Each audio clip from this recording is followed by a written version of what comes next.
ನಮಸ್ಕಾರ ಸ್ನೇಹಿತರೆ, ಎಲ್ಲರಿಗೂ SRTV ಕನ್ನಡ ಚಾನೆಲ್ಗೆ ಸ್ವಾಗತ. ನಮ್ಮ ಇತಿಹಾಸದಲ್ಲಿ ಕುರುಕ್ಷೇತ್ರ ಯುದ್ಧ ಅತಿ ದೊಡ್ಡದು ಹಾಗೂ ಅಷ್ಟೇ ಘೋರವಾದದ್ದು. ಈ ಯುದ್ಧದಲ್ಲಿ ಅನೇಕ ಯೋಧರು ಅವರ ಪ್ರಾಣವನ್ನು ಕಳೆದುಕೊಂಡಿದ್ದಾರೆ. ಆರ್ಯಭಟರ ಪ್ರಕಾರ ಕ್ರಿಸ್ತಪೂರ್ವ 3137ನೇ ಇಸವಿಯಲ್ಲಿ ಕುರುಕ್ಷೇತ್ರ ಯುದ್ಧ ನಡೆಯಿತು. 18 ದಿನಗಳ ಕಾಲ ನಡೆದಂಥ ಈ ಯುದ್ಧದಲ್ಲಿ ಒಂದೊಂದು ದಿನ ಒಂದೊಂದು ಪ್ರತ್ಯೇಕತೆ ನಡೆದಿದೆ. ಒಂದೊಂದು ದಿನ ಒಂದೊಂದು ಸಂಘಟನೆ ನಡೆದಿದೆ. ಶ್ರೇಷ್ಠವಾದ ಅದೆಷ್ಟೋ ವೀರರು ಈ ಯುದ್ಧದಲ್ಲಿ ವೀರಮರಣ ಹೊಂದಿದ್ದಾರೆ. ಶ್ರೀಕೃಷ್ಣ ಪರಮಾತ್ಮರು ಎಲ್ಲ ಧರ್ಮಗಳಿಗೂ ರಕ್ಷಣೆಯಾಗಿರುತ್ತಾ ಯುದ್ಧವನ್ನು ಮುನ್ನಡೆಸಿದ್ದಾರೆ. ಯುದ್ಧದಲ್ಲಿ ಪ್ರತಿದಿನ ಜಯ ಅಪಜಯಗಳು ನಡೆಯುತ್ತಿತ್ತು.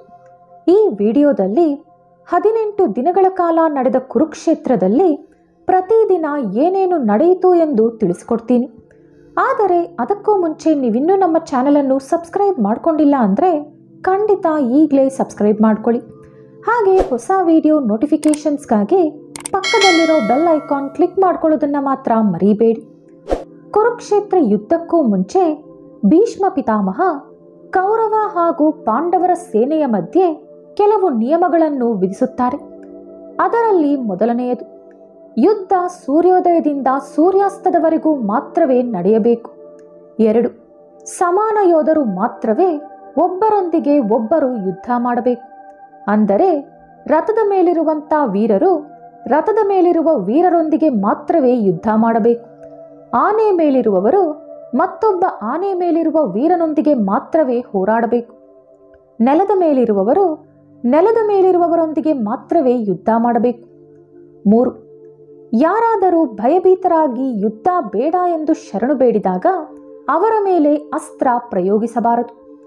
4, ಯುದ್ಧದಲ್ಲಿ ಸೇವಕರಿಗೆ ಎಂತಹ ಹಾನಿಯೂ ಮಾಡಬಾರದು.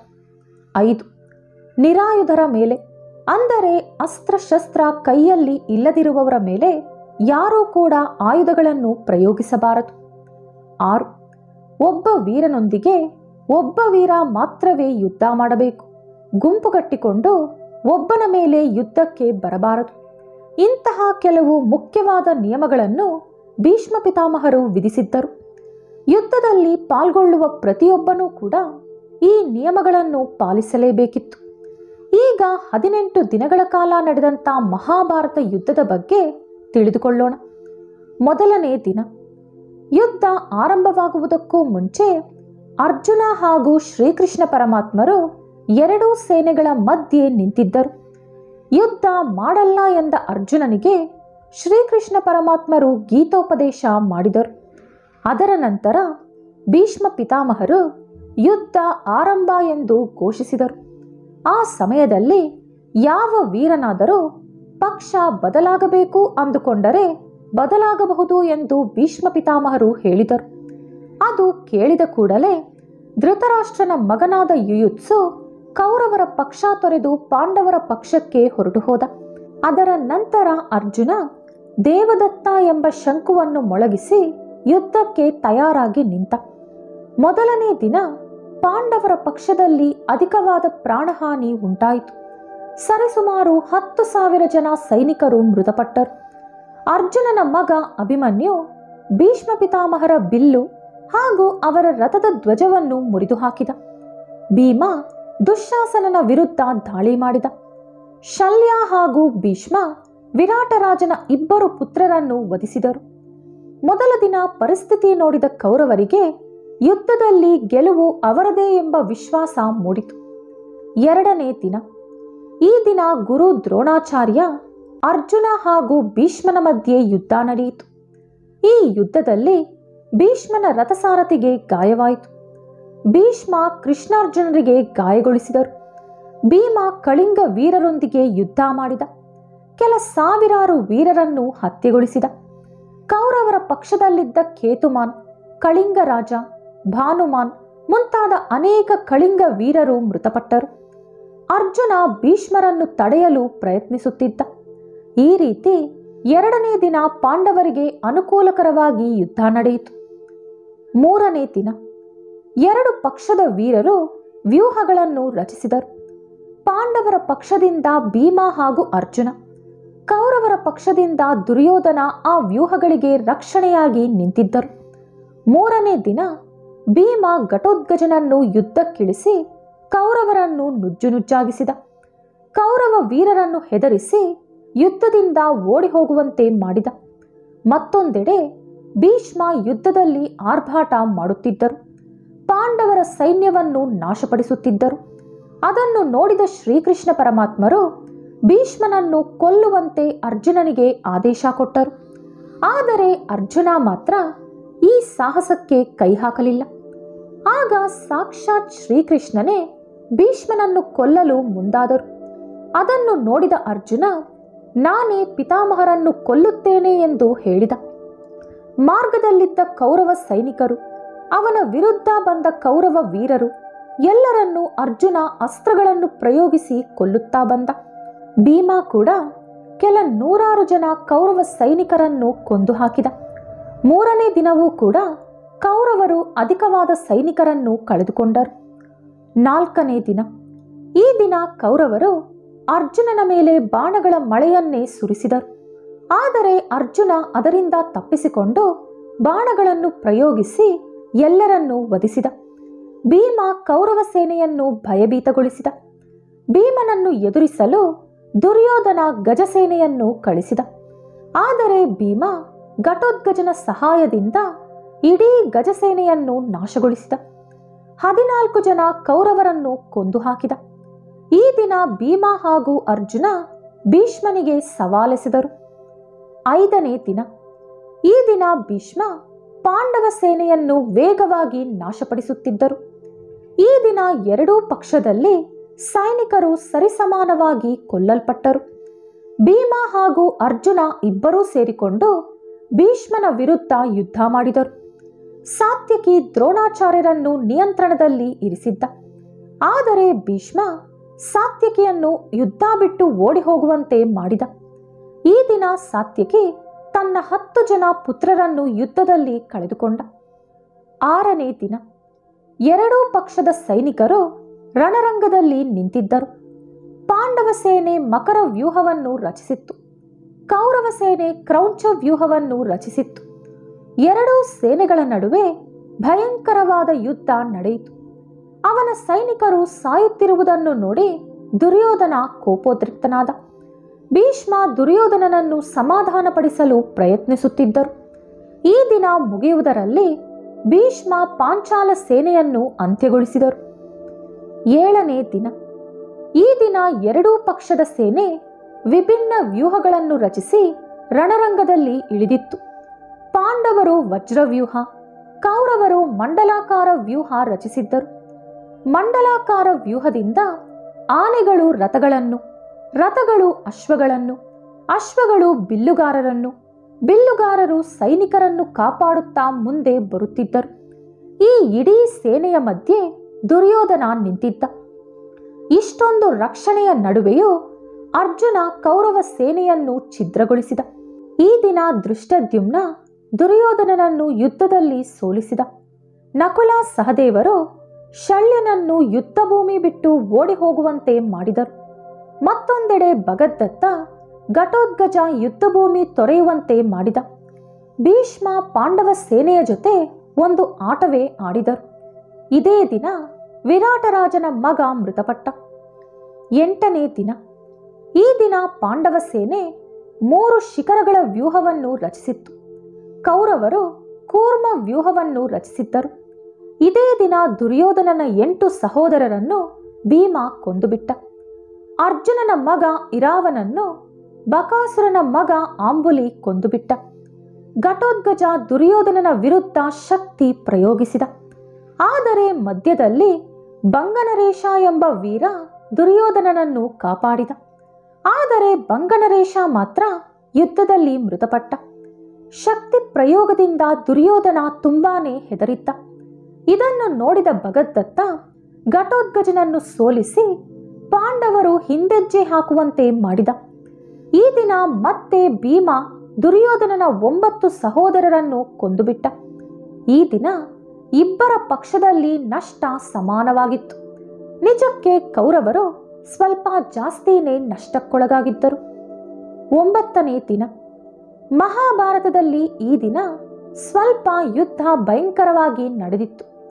ಈ ದಿನ ಭೀಷ್ಮ ಅರ್ಜುನನ ರಥವನ್ನು ಸ್ವಲ್ಪ ಹಾಳು ಮಾಡಿದರು. ಇದರಿಂದ ಅರ್ಜುನ ಗಾಯಗಳಿಗೆ ಗುರಿಯಾದ. ಅದನ್ನು ನೋಡಿದ ಶ್ರೀಕೃಷ್ಣ ಪರಮಾತ್ಮರು ಅವರ ನಿಯಮವನ್ನು ಮೀರಿ ಭೀಷ್ಮನನ್ನು ಗಾಯಗೊಳಿಸಲು ರಥಚಕ್ರವನ್ನು ಕೈಗೆ ಎತ್ತಿಕೊಂಡರು. ಆದರೆ ಅರ್ಜುನ ಕೃಷ್ಣನ ಕಾಲಿಡಿದು ಬೇಡಿಕೊಂಡು ಸಮಾಧಾನಪಡಿಸಿದ. ಈ ದಿನ ಪಾಂಡವರು ಸ್ವಲ್ಪ ಜಾಸ್ತಿನೇ ನಷ್ಟಕ್ಕೆ ಒಳಗಾಗಿದ್ದರು. 10ನೇ ದಿನ. ಹಿಂದಿನ ದಿನ ಭೀಷ್ಮನ ಪರಾಕ್ರಮ ನೋಡಿ ಪಾಂಡವ ಸೇನೆ ಹೆದರಿತ್ತು. ಆಗ ಶ್ರೀಕೃಷ್ಣನ ಸಲಹೆಯ ಮೇರೆಗೆ ಪಾಂಡವರು ಭೀಷ್ಮನ ಹತ್ತಿರ ಹೋಗಿ ಅವರ ಮರಣ ರಹಸ್ಯವನ್ನು ವಿವರಿಸುವಂತೆ ಕೇಳಿದರು. ಸ್ವಲ್ಪ ಹೊತ್ತು ಯೋಚಿಸಿದ ನಂತರ ಭೀಷ್ಮ ಪಾಂಡವರಿಗೆ ಉಪಾಯ ಹೇಳಿದರು. ಈ ದಿನ ಮತ್ಸ ಹಾಗೂ ಪಾಂಚಾಲ ಸೇನೆಯನ್ನು ಭೀಷ್ಮ ಸಂಹರಿಸಿದರು. ಪಾಂಡವರು ಶಿಖಂಡಿಯನ್ನು ಭೀಷ್ಮನೊಂದಿಗೆ ಹೋರಾಡಲು ಕಳಿಸಿದರು. ಶಿಖಂಡಿಯನ್ನು ನೋಡಿದ ಭೀಷ್ಮ ಅವರ ಅಸ್ತ್ರಗಳನ್ನು ಕೈಬಿಟ್ಟರು.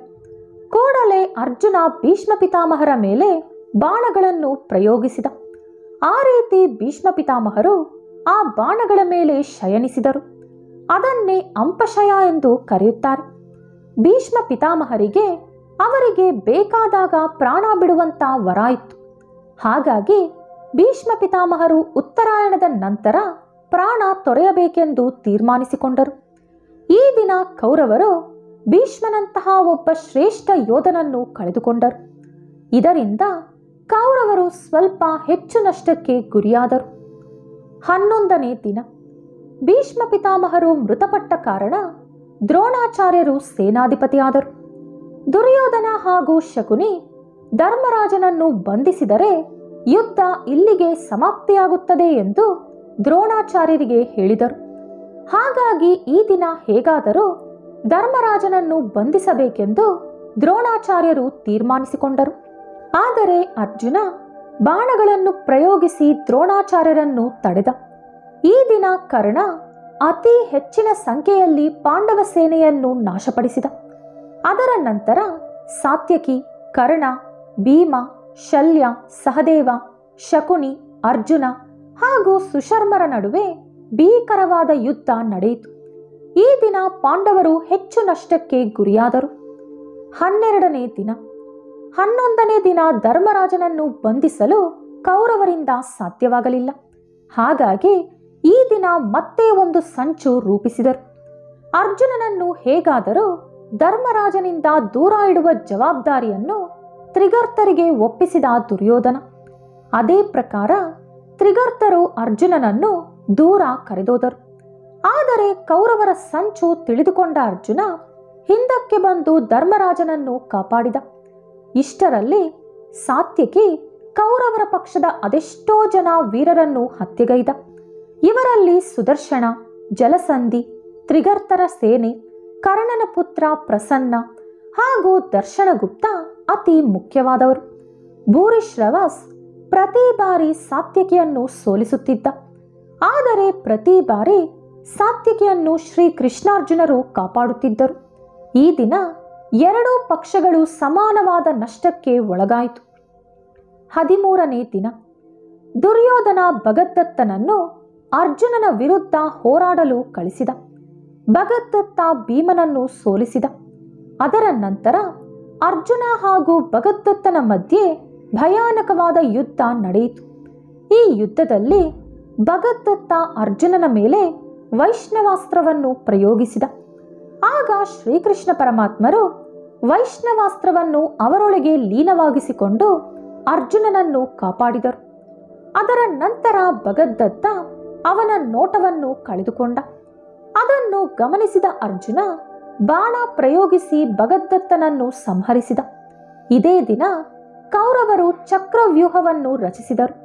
ಆ ಸಮಯದಲ್ಲಿ ಧರ್ಮರಾಜನಿಗೆ ರಚಿಸಿದಂಥ ಚಕ್ರವ್ಯೂಹವನ್ನು ಅಭಿಮನ್ಯು ಮಾತ್ರವೇ ಭೇದಿಸಲು ಅರ್ಹನಾಗಿತ್ತ. ಆದರೆ ಚಕ್ರವ್ಯೂಹದಿಂದ ಹೊರಬರುವುದು ಹೇಗೆ ಎಂಬುದು ಮಾತ್ರ ಅಭಿಮನ್ಯುವಿಗೆ ಗೊತ್ತಿರಲಿಲ್ಲ. ಅಭಿಮನ್ಯುವಿನ ಜೊತೆ ಧರ್ಮರಾಜ ಹಾಗೂ ಭೀಮ ಕೂಡ ಇದ್ದರು. ಆದರೆ ಇವರೆಲ್ಲರೂ ಚಕ್ರವ್ಯೂಹ ಮುಖದ್ವಾರದ ಬಳಿ ತಲುಪುವಷ್ಟರಲ್ಲಿ ಜಯದ್ರಥ ಅವರನ್ನು ತಡೆದು ನಿಲ್ಲಿಸಿದ. ಹಾಗಾಗಿ ಅಭಿಮನ್ಯು ಒಬ್ಬನೇ ಚಕ್ರವ್ಯೂಹದೊಳಗೆ ಪ್ರವೇಶಿಸಬೇಕಾಯಿತು. ಆ ಚಕ್ರವ್ಯೂಹದ ಒಳಗಡೆ ಕರ್ಣ, ದುರ್ಯೋಧನ, ಶಕುನಿ, ಅಶ್ವತ್ಥಾಮ, ಜಯದ್ರಥ, ದ್ರೋಣಾಚಾರ್ಯ ಮುಂತಾದ ಮಹಾವೀರರು ಎಲ್ಲರೂ ಸೇರಿಕೊಂಡು ಅಭಿಮನ್ಯುವಿನ ವಿರುದ್ಧ ಗುಂಪಾಗಿ ದಾಳಿ ಮಾಡಿದರು. ಅವರೆಲ್ಲರೊಂದಿಗೆ ಬಹಳ ಹೊತ್ತು ಶಕ್ತಿಗೆ ಮೀರಿ ಹೋರಾಡಿದ ನಂತರ ಅಭಿಮನ್ಯು ಕೊನೆಗೆ ವೀರಮರಣ ಹೊಂದಿದ. ಮಗನ ಮರಣ ನೋಡಿ ಅರ್ಜುನ ಕೋಪೋದ್ರಿಕ್ತನಾದ. ಮಾರನೇ ದಿನ ಸೂರ್ಯಾಸ್ತದ ಒಳಗಡೆ ಜಯದ್ರಥನನ್ನು ಅಂತ್ಯಗೊಳಿಸುವುದಾಗಿ ಪ್ರತಿಜ್ಞೆ ಮಾಡಿದ. ಒಂದು ವೇಳೆ ನನ್ನ ಪ್ರತಿಜ್ಞೆ ನೆರವೇರಿಸಲು ಸಾಧ್ಯವಾಗದ ಪಕ್ಷದಲ್ಲಿ ನಾನು ಅಗ್ನಿಗೆ ಆಹುತಿಯಾಗುತ್ತೇನೆ ಎಂದು ಅರ್ಜುನ ಹೇಳಿದ. 13ನೇ ದಿನ ಅಭಿಮನ್ಯುವಿನಂತಹ ಶ್ರೇಷ್ಠವಾದ ಯೋಧನನ್ನು ಕಳೆದುಕೊಂಡು ಪಾಂಡವರು ಶೋಕ ಸಮುದ್ರದಲ್ಲಿ ಮುಳುಗಿ ಹೋದರು. 14ನೇ ದಿನ ಅರ್ಜುನನ ಪ್ರತಿಜ್ಞೆಯ ಬಗ್ಗೆ ಕೇಳ್ಪಟ್ಟ ಕೌರವರು ತುಂಬಾನೇ ಸಂತೋಷಿಸಿದರು. ಏಕೆಂದರೆ ಅಷ್ಟು ಕಡಿಮೆ ಸಮಯದಲ್ಲಿ ಜಯದ್ರಥನಂಥ ಮಹಾವೀರನನ್ನು ಸಂಹರಿಸುವುದು ಅಸಾಧ್ಯ ಎಂದು ಕೌರವರ ಅನಿಸಿಕೆ. ಈ ಒಂದು ದಿನ ಜಯದ್ರಥನಿಗೆ ರಕ್ಷಣೆ ಕೊಟ್ಟರೆ ಅರ್ಜುನ ತಾನಾಗಿ ಮೃತಪಡುತ್ತಾನೆ. ಹಾಗಾಗಿ ನಾವೆಲ್ಲರೂ ಜಯದ್ರಥನನ್ನು ಕಾಪಾಡಬೇಕು ಎಂದು ಕೌರವರು ನಿಶ್ಚಯಿಸಿಕೊಂಡರು.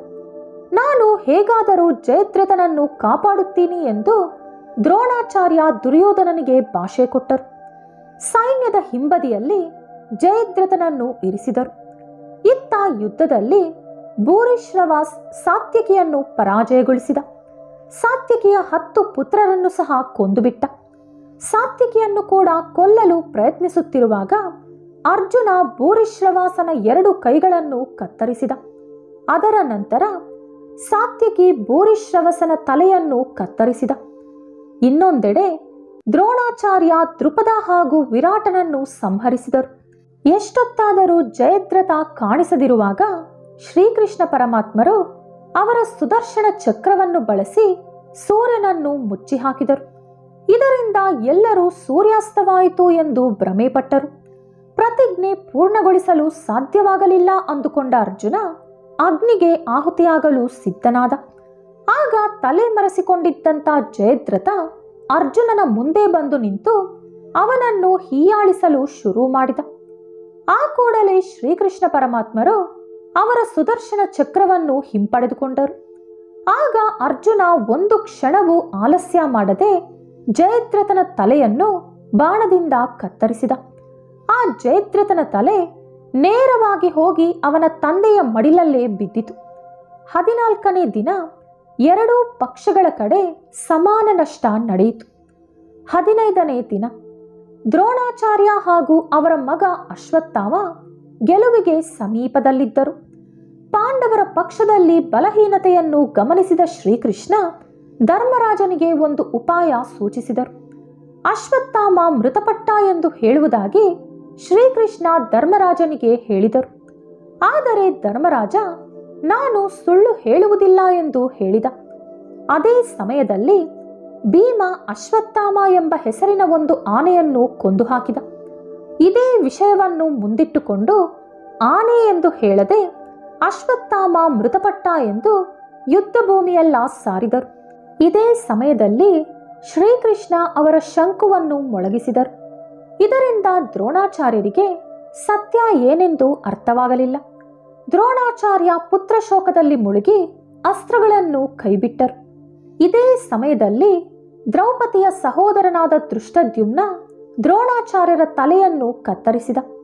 ಈ ರೀತಿ ಈ ದಿನ ಕೌರವರು ಶ್ರೇಷ್ಠವಾದ ಯೋಧನನ್ನು ಹಾಗೂ ಅವರ ಗುರುವನ್ನು ಕಳೆದುಕೊಂಡರು. 16ನೇ ದಿನ ದ್ರೋಣಾಚಾರ್ಯರ ಸಾವಿನ ನಂತರ ದುರ್ಯೋಧನ ಕರ್ಣನನ್ನು ಸೇನಾಧಿಪತಿಯಾಗಿಸಿದ. ಕರ್ಣ ಒಂದು ಕಡೆಯಿಂದ ಪಾಂಡವರ ಸೇನೆಯನ್ನು ನಾಶಪಡಿಸುತ್ತಿದ್ದ. ಕರ್ಣ ನಕುಲ ಸಹದೇವರನ್ನು ಕೂಡ ಸೋಲಿಸಿದ. ಆದರೆ ಕುಂತಿಗೆ ಕೊಟ್ಟ ಮಾತಿನ ಪ್ರಕಾರ ಅವರನ್ನು ಕೊಲ್ಲದೆ ಬಿಟ್ಟುಬಿಟ್ಟ. ಇದೇ ದಿನ ಮತ್ತೊಮ್ಮೆ ಘಟೋತ್ಕಚ ಕೌರವ ಸೇನೆಯನ್ನು ನಾಶಪಡಿಸುತ್ತಿದ್ದ. ಅವನನ್ನು ತಡೆಯಲು ಯಾರಿಂದಲೂ ಸಾಧ್ಯವಾಗುತ್ತಿರಲಿಲ್ಲ. ಆಗ ದುರ್ಯೋಧನ ಇಂದ್ರ ಕೊಟ್ಟಂತ ಶಕ್ತಿ ಅಸ್ತ್ರವನ್ನು ಪ್ರಯೋಗಿಸಲು ಕರ್ಣನಿಗೆ ಹೇಳಿದ. ಆದರೆ ಕರ್ಣ ಆ ಶಕ್ತಿ ಅಸ್ತ್ರವನ್ನು ಅರ್ಜುನನಿಗಾಗಿ ಬಚ್ಚಿಟ್ಟಿದ್ದ. ಈ ಅಸ್ತ್ರವನ್ನು ಕೇವಲ ಒಂದು ಬಾರಿ ಮಾತ್ರವೇ ಪ್ರಯೋಗಿಸಲು ಸಾಧ್ಯವಾಗುತ್ತದೆ. ಆದರೆ ದುರ್ಯೋಧನನ ಮಾತಿಗೆ ಬೆಲೆ ಕೊಟ್ಟ ಕರ್ಣ ಶಕ್ತಿ ಅಸ್ತ್ರವನ್ನು ಘಟೋತ್ಕಚನ ಮೇಲೆ ಪ್ರಯೋಗಿಸಿ ಅವನನ್ನು ಸಂಹರಿಸಿದ. ಇದೇ ದಿನ ಭೀಮ ದುಶ್ಯಾಸನನನ್ನು ಸಂಹರಿಸಿದ. ಈ ದಿನ ಎರಡೂ ಪಕ್ಷದಲ್ಲಿ ಸಮಾನ ನಷ್ಟ ನಡೆಯಿತು. 17ನೇ ದಿನ. ಈ ದಿನ ಶಲ್ಯನನ್ನು ಕರ್ಣನ ಸಾರಥಿಯಾಗಿ ನೇಮಿಸಿದ ದುರ್ಯೋಧನ. ಈ ದಿನ ಕರ್ಣ ಭೀಮ ಹಾಗೂ ಧರ್ಮರಾಜನನ್ನು ಸೋಲಿಸಿದ. ಆದರೆ ತಾಯಿಗೆ ಕೊಟ್ಟ ಮಾತಿನ ಪ್ರಕಾರ ಅವರನ್ನು ಕೂಡ ಕೊಲ್ಲದೆ ಜೀವದಾನ ಮಾಡಿದ ಕರ್ಣ. ಅದರ ನಂತರ ಕರ್ಣಾರ್ಜುನರ ಮಧ್ಯೆ ಭಯಂಕರವಾದ ಯುದ್ಧ ನಡೆಯಿತು. ಯುದ್ಧದ ಮಧ್ಯದಲ್ಲಿ ಕರ್ಣನ ರಥಚಕ್ರ ಭೂಮಿಯೊಳಗಡೆ ಸಿಲುಕಿಕೊಂಡಿತು. ಆ ಚಕ್ರವನ್ನು ಹೊರಗೆ ತೆಗೆಯಲು ಕರ್ಣ ಪ್ರಯತ್ನಿಸುತ್ತಿದ್ದ. ಇದೇ ಸಮಯದಲ್ಲಿ ಕರ್ಣನನ್ನು ಕೊಲ್ಲುವಂತೆ ಅರ್ಜುನನಿಗೆ ಶ್ರೀಕೃಷ್ಣ ಪರಮಾತ್ಮರು ಆದೇಶಿಸಿದರು. ಆಗ ಅರ್ಜುನ ಶ್ರೀಕೃಷ್ಣನ ಮಾತನ್ನು ಧಿಕ್ಕರಿಸಲಾಗದೆ ಬಾಣ ಪ್ರಯೋಗಿಸಿ ಕರ್ಣನನ್ನು ಸಂಹರಿಸಿದ. ಕರ್ಣನ ಮರಣದೊಂದಿಗೆ ಕೌರವರ ಬಲ ಪೂರ್ತಿಯಾಗಿ ನಶಿಸಿತು. ಇದರ ನಂತರ ಕೌರವ ಸೇನೆಗೆ ಶಲ್ಯ ಸೇನಾಧಿಪತಿಯಾದ. ಇದೇ ದಿನದ ಅಂತ್ಯದಲ್ಲಿ ಧರ್ಮರಾಜನ ಕೈಯಿಂದ ಶಲ್ಯ ಮೃತಪಟ್ಟ. ಈ ದಿನ ಕೌರವರು ತುಂಬಾ ದಾರುಣವಾಗಿ ನಷ್ಟಕ್ಕೆ ಒಳಗಾದರು.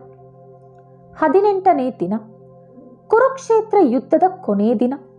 ಈ ದಿನ ಕೌರವರ ಪಕ್ಷದಲ್ಲಿ ಕೇವಲ 3 ಯೋಧರು ಮಾತ್ರವೇ ಬದುಕಿದ್ದರು. ಅವರೇ ಅಶ್ವತ್ಥಾಮ, ಕೃತವರ್ಮ ಹಾಗೂ ಕೃಪಾಚಾರ್ಯ. ಈ ದಿನ ಹೇಗಾದರೂ ಪಾಂಡವರನ್ನು ಅಂತ್ಯಗೊಳಿಸುವುದಾಗಿ ಅಶ್ವತ್ಥಾಮ ಪ್ರತಿಜ್ಞೆ ಮಾಡಿದ. ಈ 3 ಯೋಧರು ಇದೇ ದಿನ ರಾತ್ರಿ ಪಾಂಡವರ ಸ್ಥಾವರದ ಮೇಲೆ ಬೆಂಕಿ ಹಚ್ಚಿದರು. ಈ ದಿನ ರಾತ್ರಿ ಅಶ್ವತ್ಥಾಮ ದ್ರೌಪದಿಯ 5 ಪುತ್ರರನ್ನು ಸಂಹರಿಸಿದ. ತಂದೆಯ ಸಾವನ್ನು ಸಹಿಸಲಾಗದೆ ಅಶ್ವತ್ಥಾಮ ಭಯಾನಕ ಕೋಪದಿಂದ ವಿಜೃಂಭಿಸುತ್ತಿದ್ದ. ಆ ಕೋಪದಿಂದ ಪಾಂಡವರ ಮೇಲೆ ಬ್ರಹ್ಮಾಸ್ತ್ರವನ್ನು ಕೂಡ ಪ್ರಯೋಗಿಸಿದ. ಇದರಿಂದ ಯುದ್ಧ ಭೂಮಿಯಲ್ಲಿ ಭಯಾನಕ ವಾತಾವರಣ ಏರ್ಪಾಟಾಯಿತು. ವೇದವ್ಯಾಸರ ಕೋರಿಕೆಯ ಮೇರೆಗೆ ಆ ಬಾಣವನ್ನು ಹಿಂಪಡೆಯಲು ತಿಳಿಯದ ಅಶ್ವತ್ಥಾಮ ಅದನ್ನು ಅರ್ಜುನನ ಸೊಸೆ ಉತ್ತರೆಯ ಗರ್ಭದ ಕಡೆ ತಿರುಗಿಸಿದ. ಇದರಿಂದ ಶ್ರೀಕೃಷ್ಣ ಪರಮಾತ್ಮರು ಕೋಪಗೊಂಡು ಕಲಿಯುಗಾಂತ್ಯದವರೆಗೂ ನೀನು ಘೋರವಾದ ರೂಪದಲ್ಲಿ ಅನಾರೋಗ್ಯದಿಂದ ಬಳಲುತ್ತಾ ಬದುಕುತ್ತೀಯಾ ಎಂದು ಅಶ್ವತ್ಥಾಮನಿಗೆ ಭಯಾನಕ ಶಾಪ ಕೊಟ್ಟರು. ಈ ರೀತಿ 18 ದಿನಗಳ ಕುರುಕ್ಷೇತ್ರ ಯುದ್ಧ ನಡೆಯಿತು. ಈ ವಿಡಿಯೋ ನಿಮಗಿಷ್ಟವಾದಲ್ಲಿ ಲೈಕ್ ಹಾಗೂ ಶೇರ್ ಮಾಡಿ. ಇಂತಹ ಹೆಚ್ಚಿನ ಪುರಾಣ ಕಥೆಗಳಿಗಾಗಿ ತಪ್ಪದೇ ನಮ್ಮ ಚಾನೆಲ್ ಅನ್ನು ಸಬ್ಸ್ಕ್ರೈಬ್ ಮಾಡಿಕೊಳ್ಳಿ. ನಾಳೆ ಮತ್ತೊಂದು ವಿಡಿಯೋದೊಂದಿಗೆ ಪುನಃ ಭೇಟಿಯಾಗೋಣ. ಧನ್ಯವಾದಗಳು.